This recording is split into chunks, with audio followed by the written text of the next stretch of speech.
Dire-dire muna tayo sa ating pag-aaral ng salita ng Diyos.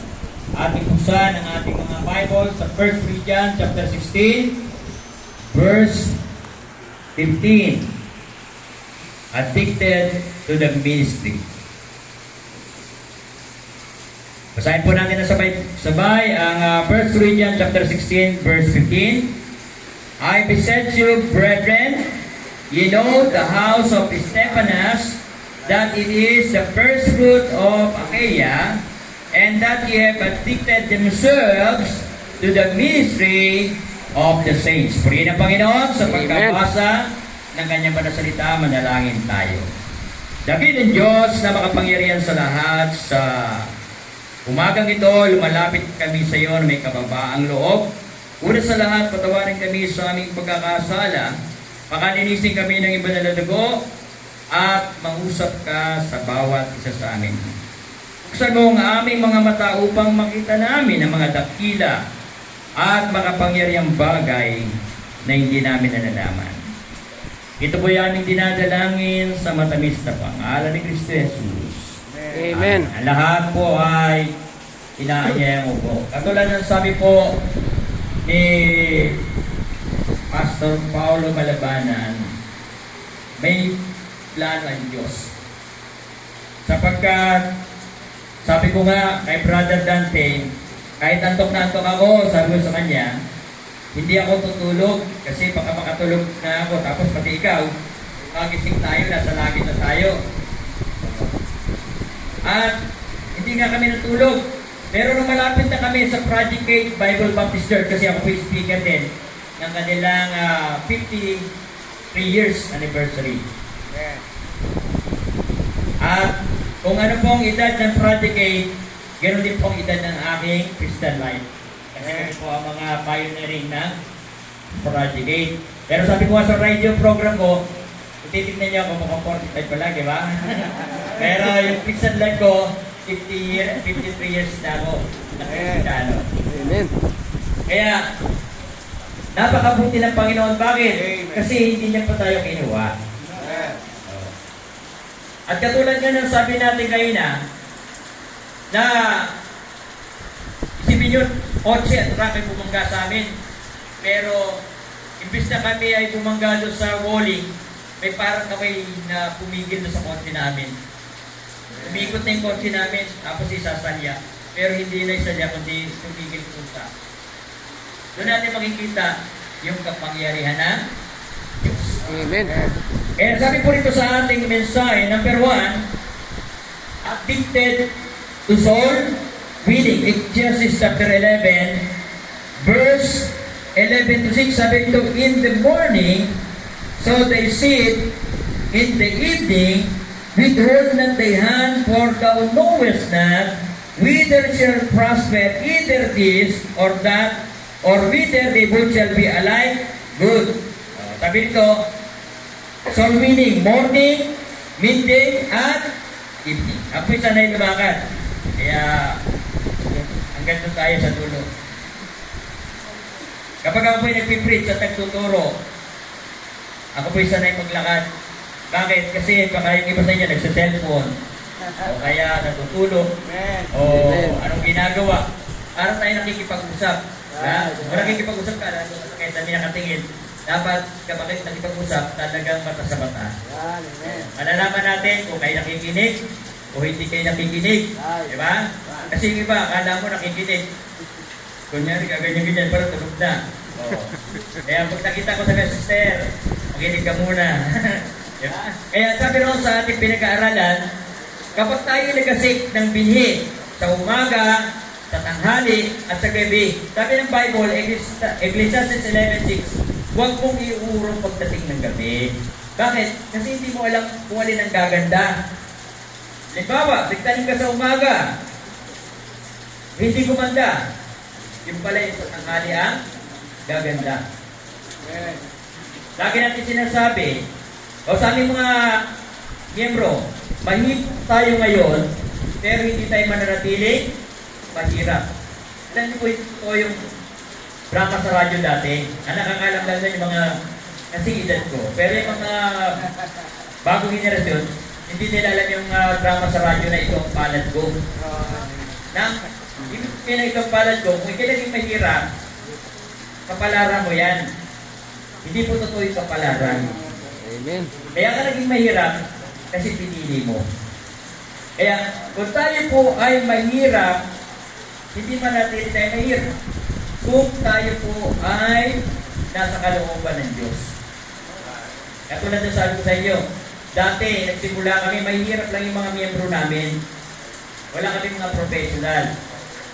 Ordinary lang. Pero sabi ko sa kanila, mahirap tayo ngayon, pero hindi tayo mananatili mahirap. Ngayon po, ilan ang engineer namin? 7.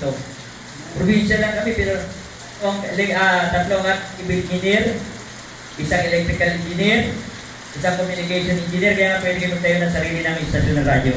Kasi yun ang kailangan. Electronic communication engineer. Dalawang computer engineer. Mechanical engineer. Bakit kami nakakapag-produce kami engineer?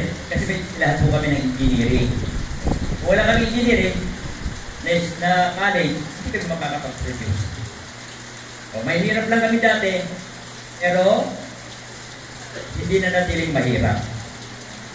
Marami na rin kami mga professional. Dati wala.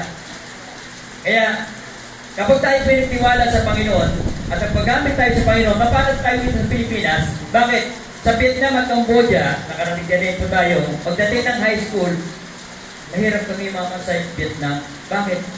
Ang pwede na mag-college sa Vietnam, yun ang kakaangat. Matalat ni Pastor Paulo yun. Karamihan ng mga Vietnamese, kapag dating ng high school, mahirap sila makapag-college. Kasi mahal ang college dun eh.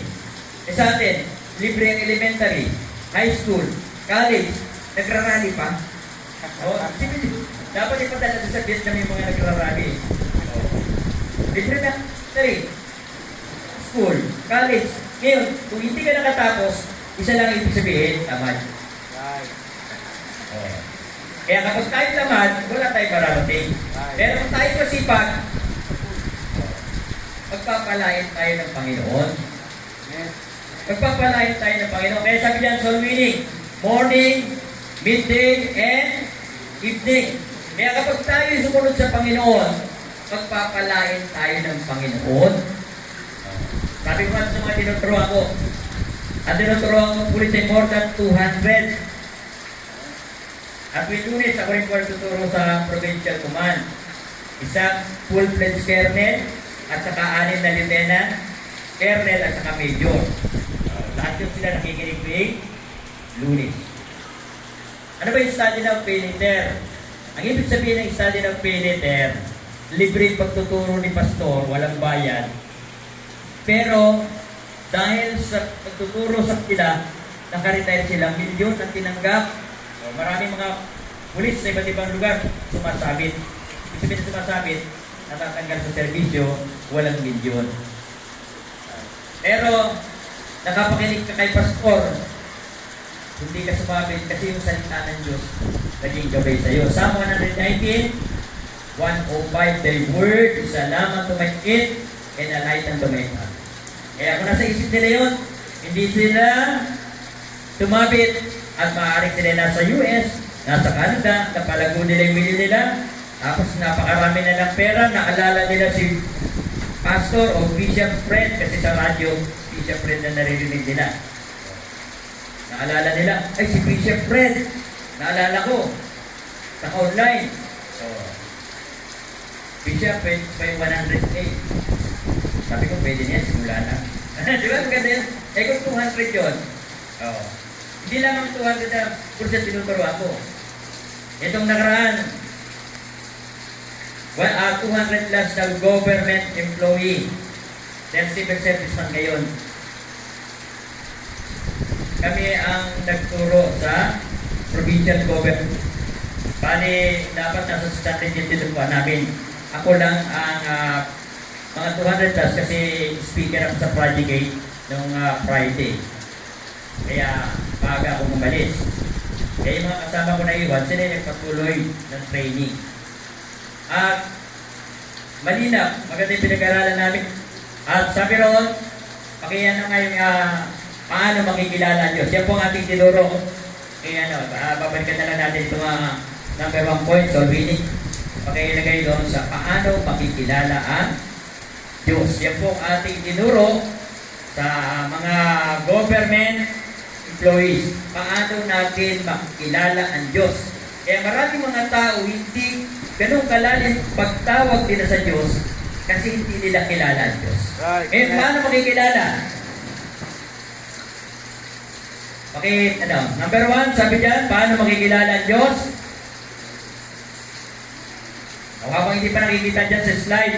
Number 1, sabi dyan, paano makikilala ang Diyos? Romans chapter 10, verse 17. Ano sabi ron? Sa Romans 10:17, paano makikilala ang Diyos? Kasi sabi ng Bible, ang pananampalataya ay nanggagaling sa pakikinig at yun ay sa pakikinig ng salita ni Kristo. Maraming mga tao, ang kanilang pagkakilala sa Diyos, chismis. Bakit chismis? Ano bang ibig sabihin ng chismis? Sabi-sabi. Di ba? Right. O, yung maliliit pa. Sabi ng mga magulang, pag dumating sila sa isang simbahan, sabihin, yung nasa harapan, sa altar, sabihin ng magulang, anak, yan na din ang Diyos. Ay, kung ang Diyos. Diba? Intindihan niyo mo? Yung mga nagsisimba, sabihin, yan baga ang Diyos. O, yung mga kabataan, lumalaki na lumalaki, pero hindi nila kilala talaga ang Diyos. Paano makikilala ang Diyos? Sabi doon sa Romans 10:17, so then faith cometh by hearing, and hearing by the Word of God. Kaya kung walang Word of God, hindi mo makikilala ang Diyos. Yes. At sabi-sabi lang ang pagkakilala mo. Kaya sa kanila, sa ibang reliyon, pag tumama, okay. Pag hindi tumama, hindi okay, hindi nila kilala ang Diyos. Alam niyo po na, gano'n paniniwala ng maraming mga tao. Pag pabor sa kanila ang Diyos, kilala nila ang Diyos. Pag hindi nila kilala, pag hindi nagpabor, hindi nila kilala. Dapat kilala natin talaga ang Diyos sa pamagitan ng Kanya salita. At itinuro ko rin sa kanila na magkaiba yung paniniwala sa pananampalataya. Yes, amen. Ang paniniwala ay ikaw ay tumalon sa mataas na building, naniwala ka na si Superman ka, pagbagsak mo patay. Bakit? Kasi wala kang pinangahawakan. Paniniwala mo lang yun eh. O, nakatira ka lang ng isang tinatawag na gamot. O, tapos, akala mo si Superman ka. Ang tawag doon ay paniniwala. Ano naman ang pananampalataya? Ang pananampalataya ay ikaw ay stuntman, sabi ng direktor, tumalong ka. Pero nagtitiwala ka sa direktor, kaya tatalong ka, pero may hinihanda na net yung direktor. Kasi sa mga shooting, hindi tatalon yung mga stuntman nang wala yung mga nakalagay doon sa ilalim. Hindi lang ipinapakita kasi papagin yung pelikula kapag pinakita yung mga boom at saka net na nakahawak sa batas na building. Kaya naglalagay sila doon. Para kung sumapit yung paning stuntman, kahit magaling yun, nagkapali, hindi siya mamamatay. Yun ang pananampalataya o pagtiwala. Sa atin, ang Diyos ang may sabi na kapag tinanggap po siya bilang Panginoon na sariling tagapagligtas, hindi pa nakapuntan sa sabi. Yung paano ang ikinala siya. Ha? O paano ang ikinala? Tuloy din, ano yun? Asul. Dalawa ka rin. Kaya sabi doon, ano ba yung kalagayan ng tao sa harapan ng Diyos? Sabi doon sa Romans 3:23, sapagkat ang lahat ay nagkasala at hindi nakabot sa kalwalhatian ng Diyos. Sabi ko nga doon sa mga government official at government employee na maritume, kung ikaw ay may karamdaman, pero hindi mo alam, kahit mapera ka, hindi ka magpapagamot. Pero kahit na ikay walang kaperahan, pero alam mong ikaw ay may karamdaman, gagawa at gagawa ka ng paraan para ikaw ay magpagamot. Right. Alam niyo po ba, maraming tao, hindi nila alam kung punta sila sa impyerno. At sabi ko rin sa kanila, alam niyo ba na may kaugnayan ang impyerno sa Pasko? Alam niyo ba yun? may kaugnayan ng impyerno sa Pasko. Bakit? Kung walang impyerno, walang Pasko. Bakit? Hindi mo kakataong tao si Kristo kung walang impyerno. Right, amen. Isipin nyo, ang init sa impyerno ay sa, sa SPL ay 50 degrees Celsius. Dito mga ano lang, ganito siguro baka wala pang 30 yung ganitong klaseng init. Pagka masyado mainit, 32 dito sa Pilipinas. Ang pinakamataas, 40 humidity lang yun. Hindi ba yun talaga yung init? Pinabalita sa TV yung nakaraan, 40. Yung mga April at saka May, umabot tayo ng 40. Pero yung humidity yun. Pero sa STN ay 50 degrees. Sobrang init. Bakit ko alam? Kasi galing po tayo sa STL. STL, Jordan at Egypt before lockdown. February 2020. Tapos nag-lockdown March 15, 2020. Nakita natin kung saan ipinako si Kristo. Nakita natin kung saan siya umakyat sa langit. Nakita natin kung saan siya ibinibig. Lahat yun ay tinis ng Panginoon para sa akin. Kaya napakahalaga. Alam niyo, pag nag-ibig naman ito sa salvation, maatake yung aking yung makati, ng ulan. Kasi ayaw ng Diablo na na ipangaral talaga yung Word of God. Kasi pagka pwede yung ating pagsasalita tungkol sa impyerno, doon pinapakati ng Diablo yung aking lalamunan.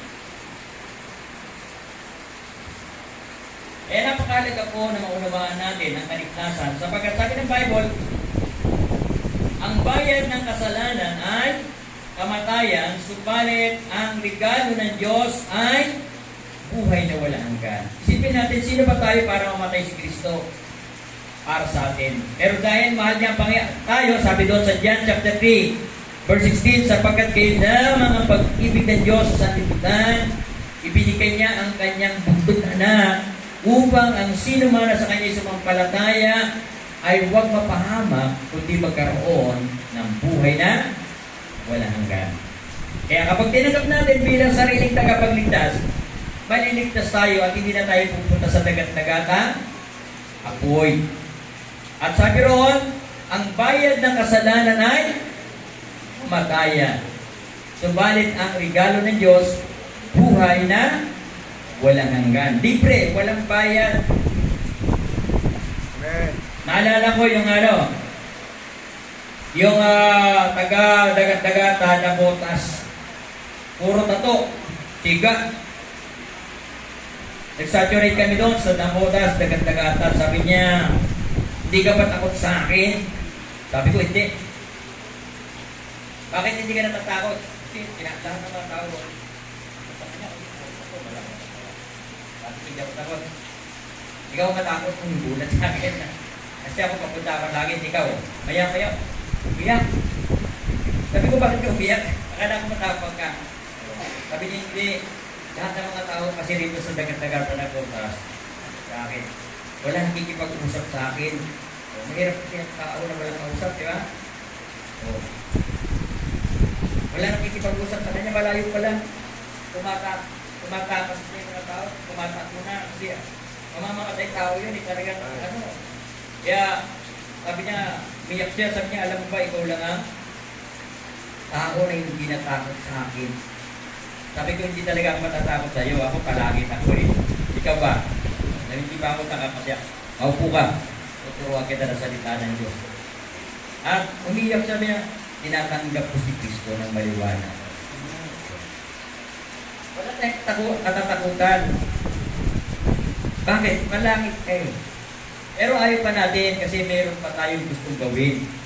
Kaya nga sabi ko kay Pastor Paula, kung hindi na magsalita bukas, uwi na ako mamaya kasi marami pa po akong gawain. May nakaharap kami na cable ministry.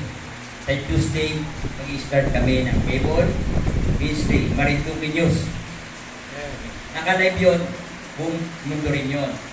Pero yung local din sa Marinduque, pero naka-live. Ibig sabihin, sa iba't ibang parte ng mundo, mapapanood yung aming broadcast.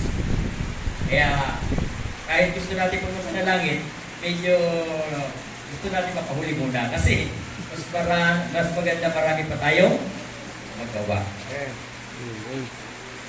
Kaya, sabi sa Bible, ang bayad ng kasalanan ay Kamatayan. kamatayan. Amen.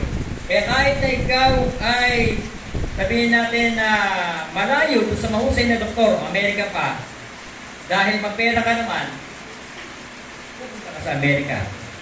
Sabi ko nga sa mga tinuturuan ko, hindi problema yung mataas ang bitin. Alam niyo kung anong problema? Pambili. Di ba tama? Kahit na magtaas ng gusto ang bilihin, magbaba ang bilihin, kung wala kang pambili, hindi ka makakabili. Naranasan ko, sabi ko sa inyo, mukhang 45 pala ako. Pero naranasan ko, 2 piso ang kilo na, hindi pala kilo. Salok ng bigas, 2 piso.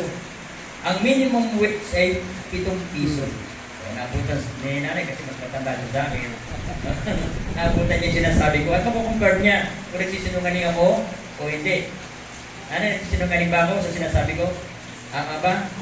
Ay, 2 piso. Ang dollar, 1:2. Ibig sabihin, sa 1 piso, katumbas, $2 na. Ngayon, bigyan mo ang anak mo ng piso, itatapon sa'yo. Kasi walang mabibili yung piso. Ang pinakamura ngayon, 5 piso. 3 na candy stopper. Kaya pag binigyan mo ng piso, anak mo, anak, itong baon mo, abi sa'yo, anong mabibili mo nito? Piso. Pinakamababa ngayon, 5 piso. Sa amin, is, mayaman ka na. Pag may baon kang gis, mayaman ka na nun, marami ka na mabibili ng gis. Pamasahin, gis. Diba? Sinisit mas may dadangin, nabutan niya pa yung ulo. Pero 2 taon na naman ang tanda niya sa akin. Inabutan niya pa yung ulo. Alam niyo yung ulo? Ha? Di ba bago mag-5? May 1 pa. Yun ang ulo. Una, sentimo. Kasi, sanay tayo 5 centavos kagad eh. Di ba? Dati merong 1 centavos na bibili. 1 centavo. 2 centavo. Pinag-usapan nun. Kaya hindi problema yung mahal o mura. Ang problema kung wala kang pambili. Ganun din sa sa building at yung aming pong building, yung aming pong property, 1,000 square meter. At patatayuan na. Pag pinatayuan po namin yun, ang 3-story building, abot doon sa Lucena, Pastor Paulo, abot, makikita mo doon sa dagat. Yan ang solid rock. Nagliliwanag doon sa tabi sa dagat. Magiging parola. Lalagyan namin ng kulay pula. Ako, puti-kutita. Pati mga mangingisda. Sabi na, ay wala, solid rock. Yan pa rin naririnig natin na si Bishop Prediego. Kikita nila yung kulay pula. Puti-kutita. Bakit? Kasi maganda nakikita. Katulad sinasabi ni Pastor Paulo, na magkakaroon kayo ng motor trade, malalaman. Sa amin, hindi. Yung ilaw, makikita nila, yun pa na solid brand. Tayo po ay 8 taon na nag-broadcast sa radyo. Sabi ko kay Pastor Paulo, kung tatakbo ako ng kagawad ng bayan, 100% panalo ko. Pero bakit ayaw ko tumakbo? Kasi pag nanalo ako, sisiraan ako, masisira yung pangalan ko. Kaya sabi ko sa millennial na lang ako. Mas maganda sa millennial, Rain. Bakit? Kasi walang maninira sa iyo eh. 1,000 taon pa. Sa pagtakbo ng kagawad ng bayan, malaking sweldo po doon, 90,000 ang bayad ng kagawad ng bayan. Pero pa yung mga pakimkim. Diba? Pero hindi tayo after sa pakimkim o sa bayan. Study daw pilitar na lang. Kaya kapag tayo pinagtiwala sa Panginoon, naroon yung pagpapala ng Panginoon. Kaya sabi daw, balik tayo sa ating message. Kung magasik tayo, umaga, tanghali, gabi, huwag natin iuurong yung ating gamay. Kaya kapag tayo po ay addicted sa ministry, hindi ka makakatulog hanggat hindi ka nakapaglilingkod sa Diyos. Amen. Yun po ang ibig sabihin. Hindi ka makakatulog hanggat hindi ka nakakashare ng Word of God. At hindi ka mahadlangan ng pandemic. Maraming simbahan ang hindi nakagalaw ng pandemic. Hindi makalabas. Tayo po hindi. Wala pong pandemic sa atin ng panahon na yon. Bakit? Kasi lalo mas marami po akong trabaho ng pandemic. Hindi ako nakukulong sa bahay. Kahit yung total lockdown, ang total lockdown na tinatawag, kung ikaw ay barangay official, hanggang doon ka lang sa barangay mo, hindi ka pwedeng lumabas. Pag lumabas ka, huli ka rin. Yan ang total lockdown na tinatawag. Hindi ka pwedeng lumabas sa another barangay. Kung ikaw ay mayor, hindi ka rin pwedeng lumabas doon sa bayan mo. Mahuhuli ka rin. Kasi dapat doon ka lang sa iyong bayan. Yan ang total lockdown. Pero ako, hindi. Lahat ng barangay pinupuntahan ko at bawat bayan nakalabas ako.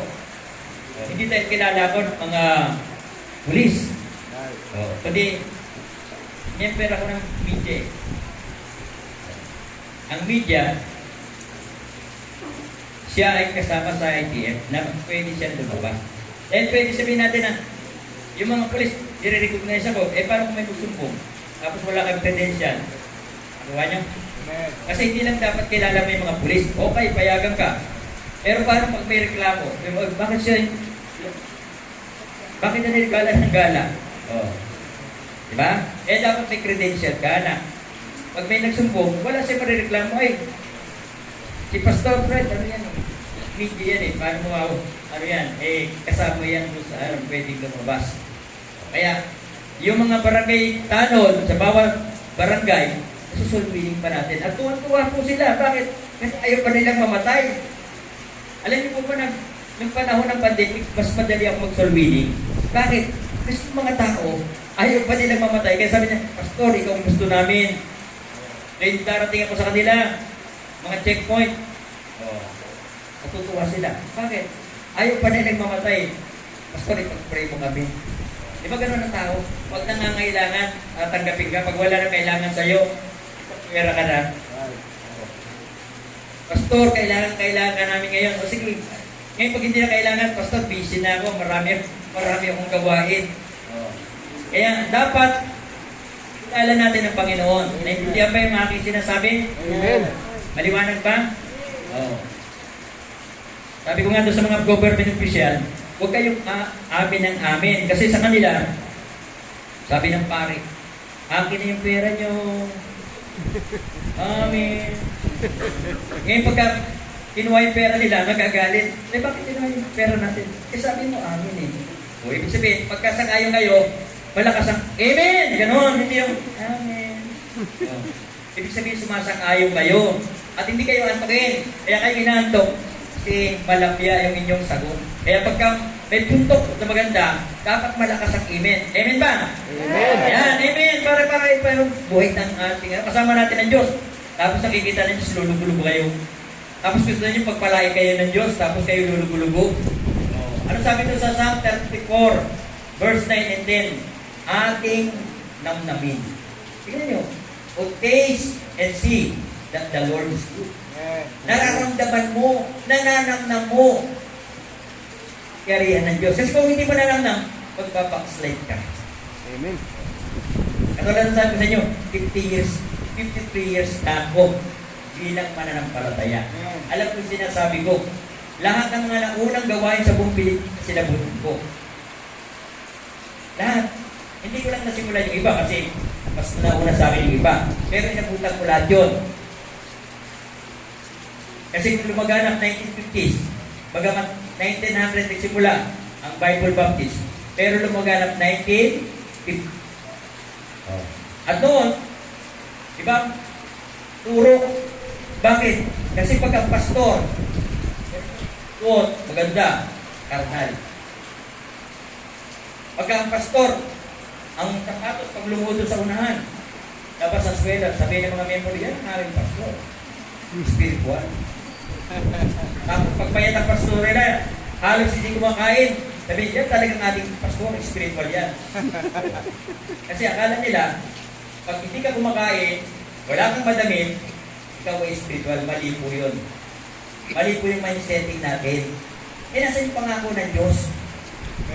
Alam niyo ba na tayo ay mapalad sa panahon natin ngayon? Bakit? Kasi yung promise ng Diyos kay Peter, sa atin nangyari. Ano ba yung promise ni Peter? Kung naalala nyo. Sabi ng Panginoon kay Peter, kasi nag-alis sa inyo 17, nabasa niyo ba yun? Lagi ba kayo nababasa ng Bible? Amen. Nung nag-alis sa inyo 17, ay sinuko ng Panginoon ng 2 by 2. Sabi ng Panginoon kay Peter, ikaw Peter, alis ka rin ba? Ano sabi ko Peter? Panginoon, bakit ako alis? Ikaw nagbibigay ng tinapay ng buhay. Alis ako sa iyo? Hindi, ako alis. Hindi mahihain si Peter. Sabay kambyo. Ang lagay ano naman mapakinabang namin sa'yo, kasusunod sa'yo. Nabasa niyo yun? Sabi ng Panginoon, pagkausap ni Peter si Panginoon. Sabi niya ni Peter, ano naman ang mapapakinabang namin? Saan pagsunod-sunod sa'yo? Sabi ng Panginoon kay Peter, walang tao na nag-iwan ng kanyang bahay, ng kanyang asawa, ng kanyang anak, ng kanyang buong pamilya na hindi makatatanggap ng makasampung, ibig sabihin 100%. Ngayon, sa darating na panahon at magpakailanman. Basahin, para mabasa natin, scroll para malaman natin yung sinabi ng Panginoon. Sabi ron, walang tao nag-iwan. Pero hindi natanggap ni Peter. Bakit? Pinatay sila Pinugutan ng ulo. Yung mga unang mananampalataya, pinagpapatay. Sino ang makikinabang? Tayo. Amen. Tayo. Matthew 6:33. Alam niyo ba ang ginamit sa Matthew 6:33? Salitang Paritukenyo.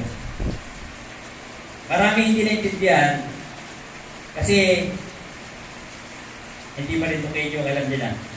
Ang ginamit ng Diyos sa Matthew 6:33, salitang Paritukenyo. Hindi salitang Tagalog lang. Pag tinagalog mo kasi yung 6, hinanap. Hanapin mo ang kaharian ng Diyos at idadagdag ang lahat ng ito sa iyo, sabi sa Bible. Pero pag ginamit mo yung salitang Paritukenyo, datapwat, hanapin muna ninyo ang kaharian ng Diyos. Yung salitang Paritukenyo, ganito. Datapwat, susunin muna ninyo ang kaharian ng Diyos. Magkaiba po yung hanapin, susunin. Halimbawa, sa bukid, sabi ng tatay mo, anak, hanapin mo yung kalabaw. After 1 hour, 2 hour, hindi mo nakita yung kalabaw, okay na. Pero pag ginamit ng word, susunod. Ginamit ng father mo, yung salitang susunin, huwag kang babalik na hindi mo dala yung kalabaw. Intindihan nyo, yung pinupunto natin. Marami sumusunod sa Panginoon, pero hindi nagpapatuloy. Amen. Hinahanap ang kalooban ng Diyos, pero hindi nagpapatuloy. Malapit na siya doon sa finish line. Malapit na siya doon sa pagpapala, pero tumigil. Malinaw sabi niyan, datapwat, susunod muna ninyo ang kanyang kaharian. Muna. Ibig sabihin, may kondisyon. Ang kanyang kaharian at ang kanyang katwiran at lahat ng mga bagay na ito, idadagdag. Ano yung idadagdag? Nasa taas niyang talata. Yung material na bagay. Kaya pag inuna natin ang Panginoon, walang imposible sa Diyos. Sino ba nagpapakain na lahat ng tao sa mundo? Diyos. Ngayon kung ikaw ay anak ng Diyos, papabayaan mo ba ng Panginoon? Psalm 37 verse 25, tignan sa Bible. Sabi ni King David, ako ay naging bata, ngayon matanda na, pero wala akong nakita na matuwid na nagpalimos ng tinapay. Ay pinabayaan pa ang Diyos? Wala. Kaya kapag tayo magtitiwala sa Panginoon, pagpapalain tayo ng Panginoon. Then, second point natin. Bible reading and prayer. Kailangan tayo po ay, addicted sa pagbabasa ng Bible. Ibig sabihin, pag addicted ka sa pagbabasa ng Bible, hindi ka mapakali hanggat hindi ka nakakabasa ng Bible. Amen.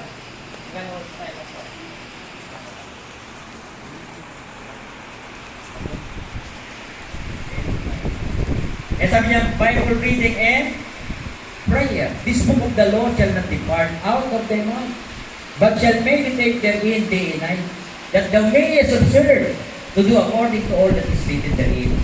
For then thou shalt make thy way prosperous, and have good success. Alam niyo, para sa pagkain, sabi ko nga kay na Pastor Paulo, hinahayin na kami ng mga manok. Sabi niya, siguro sila Pastor Riego, tawa na ito sa isda. Kaya manok na lang. Sabi ko, hindi ako masyadong kumakain na mga manok. Tama na sa akin yung okra. Sa lalo, kaya ang sarap ang almusal ko kayo na. Naglaga. Pastor Paulo na, okra sa katalong eh. Kasi, kapag may sakit ka na, ayaw mo na mga ganong mga pagkain. Kaya, isda, hindi ako tatawa sa isda. Mga gulay, ano. Alam niyo, nung nagsisimula pa lang kami sa gawain, ang prayer ko, marami magpamerienda sa akin. Kasi nagsisimula pa lang ako eh. Lord, naway marami magpamerienda. Wala yung papamerienda. Yun ang prayer namin, Lord, wag magpamerienda. Kasi mamamatay kami, may mga diabetes na kami. Ano? Sakit. Oh. Eh sinasabi namin sa Pastor, kung magpapamerienda kayo, huwag na kayo magpamerienda. Kasi mamamatay lalo kami na maaga. Pirahin nyo na lang. Kasi pag-linggo naman, hindi naman dadalhin sa ano. Ibig sabihin, pag-linggo nyo dadalhin yung ano. Kasi, pag hindi mo pinaliwanag, sa probinsya kasi, madali ko open yung mga tao. Bakit? Kasi pag hindi mo, kahit konti pagkain na si Pastor, porque yung mayaman na to, hindi na kami pinapansin ito. At saka, talagang iba na yun.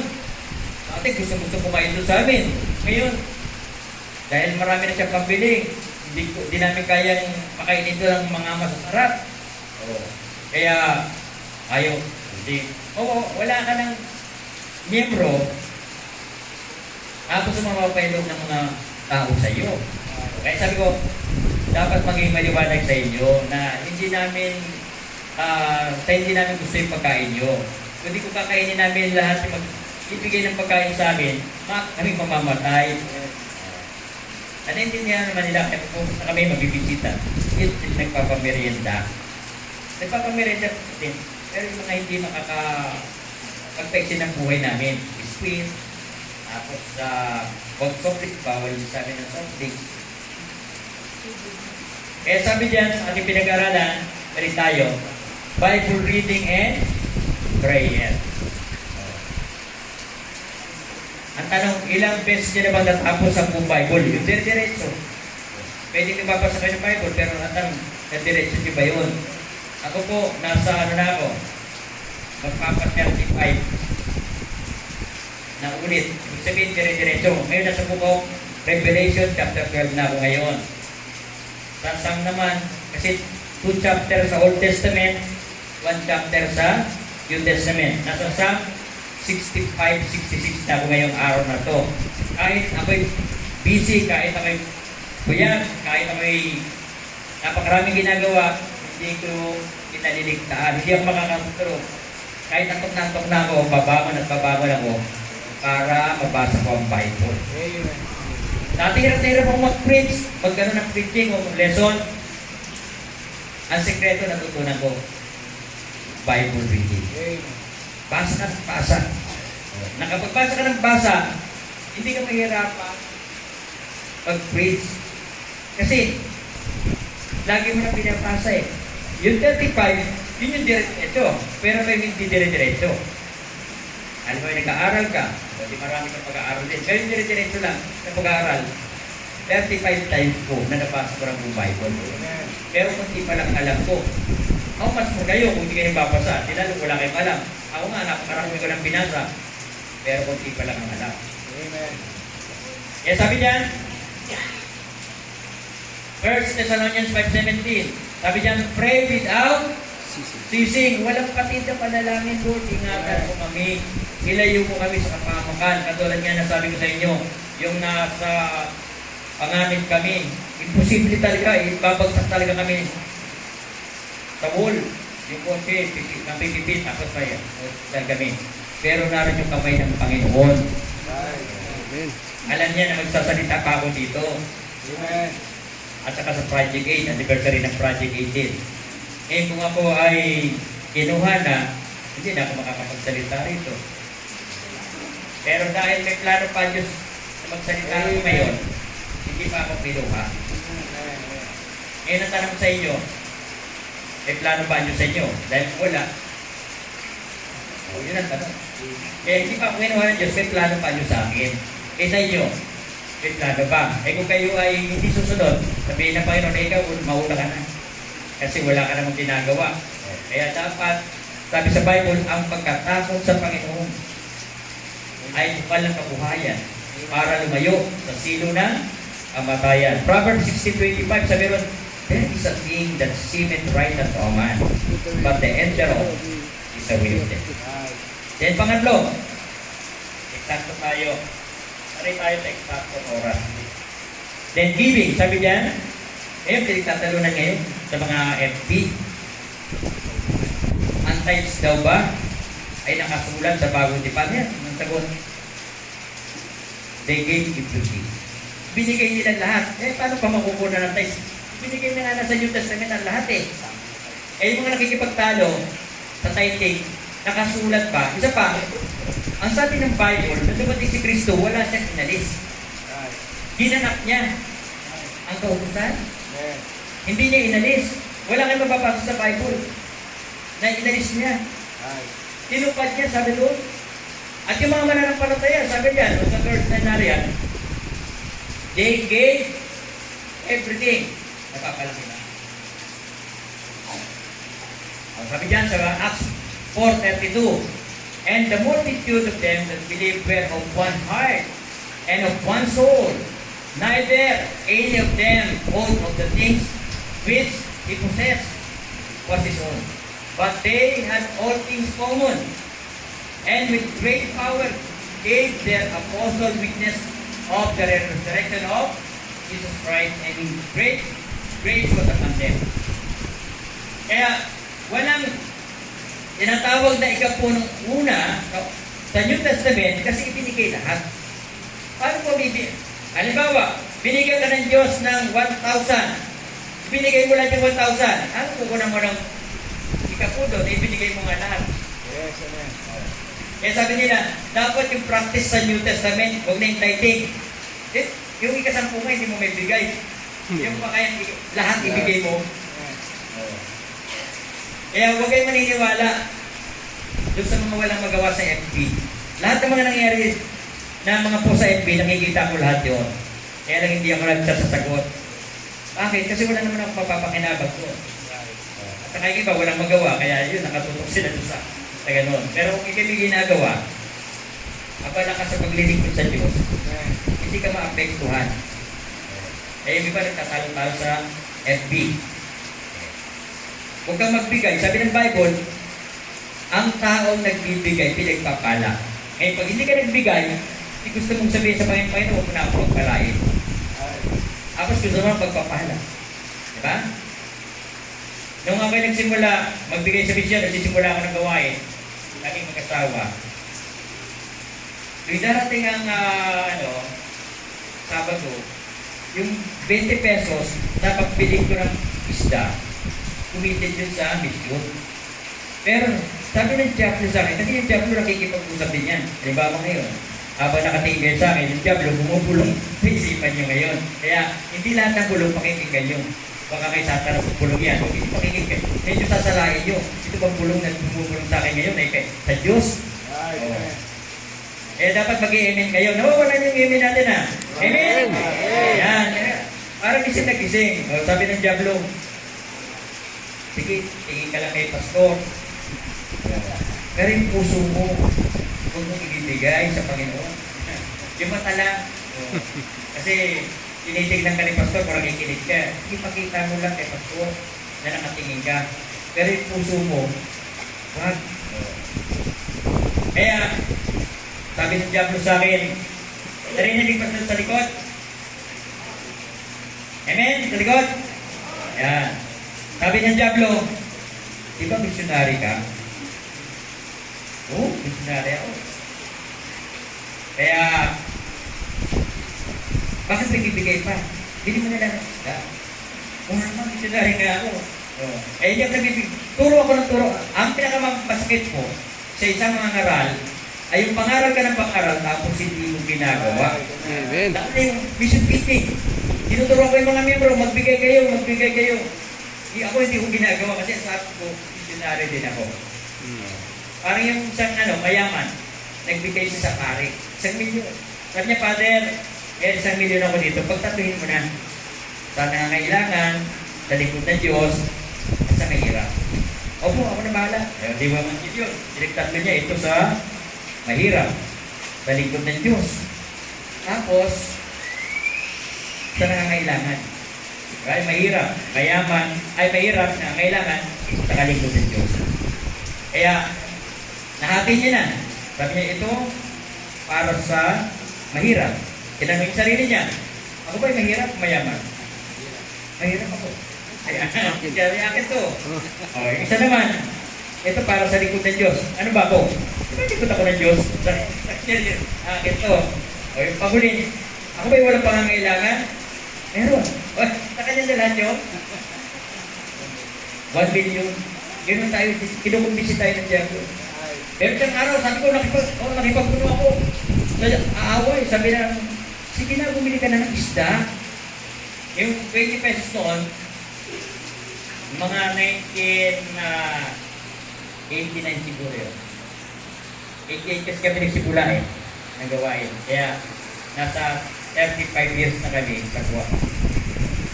32 anniversary namin sa October.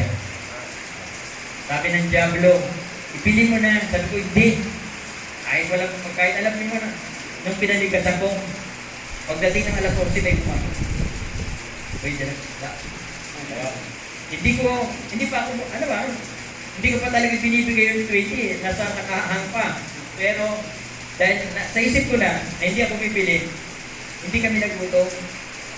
At isa pa, may nagpamerenda. Wala nagpapamerenda. Sabi ko, ito pa lang maganda. May libre ng isda, may pamerienda pa. Kaya ginawa ko, baga sa nagtataya, di ba sa mga color game? Di ba, baga nanalo ka, dinodoble mo, ginawa ko 40. Ginawa ko 50. Ginawa ko 500. Ginawa ko 1,000. Ngayon, weekly kahit narito ako, 1,700 weekly na mission. Hindi galing sa offering namin. Hinihingi ko lang yan. 2,500 ang inilalagay ko sa offering every Sunday na hindi galing sa offering plate. Hinihingi ko sa Diyos. At wala nun. Magtataka ka. Bakit nakakapagbigay? Kaya nga nag-encourage ko yung mga membro. Walang pinanggagalingan yung aking. Ibig sabihin, walang pinanggagalingan na yung regular. Meron, pero hindi regular. Ibig sabihin, may paraan na hindi ko paraan. Kaya nga, ini-encourage yung mga member. Kung ako nakakapagbigay na hindi galing sa offering, may support ako sa church, pero hindi ko ito kinukuha yung tinatawag na pambigay ko sa mission. 2,500 weekly. Galing sa Diyos. Nakarating ako ng Israel. Mayaman ba akong pastor? Mayaman na ako sa parang ng palataya. Sabi ko lang, Panginoon, gusto ko makarating sa Israel. Nakarating ako. At iba't ibang bansa. Sabi ni Brother Levi, Pastor, punta naman tayo sa Greece. Sige, pag-pray natin. Kung kalawagan ng Diyos, makakatod tayo. Wala naman tayo. Maraming pera. Pero mayaman ng Diyos. Mayaman ng Panginoon. Then, letter B. Sabi niya, they gave beyond their power. Yun ang sikreto. Kapag binasal po natin yung 2 Corinthians, chapter 8, verse 33, panahon ng tag-hirap, wala tayong masasabi, ay, hindi ako makapagbigay kasi mahirap ako. Pag pinag-aralan niyo po yan, dahil wala na tayong time, panahon ng tag-hirap sa kanila. Ibig sabihin, kung kumakain sila ng 2 beses sa Bible, pag binasal niyo po ang Bible, paulit-ulit, 2 beses lang kumakain ng mga wito. Dalawa lang, hindi marami. Pag sinabing beyond poverty, ibig sabihin, isa na lang. Pero kahit isa na lang yun, nagbibigay pa sila. Because sabi dyan, they gave beyond their power. Amen. Ibig sabihin, lampas sa kanilang kakayanan. Kung ang kaya lang niya, 20, kaya niyang gawin ng 40. Bakit? Kasi beyond his power. Pero sabi nga, hindi mo pwedeng lamangan ng Diyos. Hindi mo pwedeng lamangan ng Diyos. Then letter C, sabi niya, letter B pala, they gave their life first. Kaya ngayon yung mga member na hindi may bigay sa sarili niya, ito kayo pera. Right. Kaya muna sa lahat, yung sarili mo. Pag naibigay mo ang sarili mo, kaya mong ibigay ang pera. Amen ba? Amen. Yan, para may inayatang amen pagdating sa pera. Kaya ang sekreto, ibigay natin ang sarili natin sa Panginoon. Na kapag binigay natin, ako challenge kay na Pastor Dante, bakit? Halos magkakasabay kami ni Pastor Conway sa ministry. Ako na siya ng konti. At alam ko yung niya, yung kalimit lang naman ng Tayabas at Pariduque. Nakabili sila dati ng lupa, naroon sa gitna ng, di ba, Pastor Paulo, nasa gitna ng hindi sila makapagtayo na building. Pero, wala imposible, nanalangin sila. Yung mga miyembro niya, mga kilala ko yung mga miyembro niya, hindi ganun kayaman yung mga miyembro niya. Pero ngayon, nung sumunod sila, pinagpala sila. Buhay na pa totoo. Bakit? Kasi nakikita ko. Kilala ko yung mga miyembro, kaya nga nagawin mo kami kay Pastor Paulo, kilala ko yung mga miyembro doon. Pero nung sila yung sumunod, pinagpala. Ilang story building yung nasa kanila. Hindi dahil sa sila yung mapera, hindi po. Kundi dahil sumunod sila sa Diyos. At pinagpala ng Diyos yung mga miyembro. Buhay na pa totoo. Then, kaapat. May kaapat pa ba yan? Yan. Kaapat. Matatapos na tayo. Sabi dyan, in different ministry, addicted to different ministry. Service for the widow, service for the man of God. Huwag yung kalilimutan yung man of God. Bakit? Kasi, sabi nga ng katawan, may part ng katawan, sabi yung bibig niyan, hindi na natin pakainin. Ayaw mo lahat ng parte ng katawan. Yung paa, naglalakad, para makaharap ng pagkain. Yung mata, ganun din. Minsan rin sa paghahanap ng pagkain, yung kamay, ganun din. Pero yung bibig, sumbo lang na sumbo yan, hindi taga-tanggap. Nagtampo yung bibig, sabi ng bibig, kaya na, huwag na lang ako kakain. Hindi kumain. Ano nangyari? Sa buong katawan, apektuhan din sila.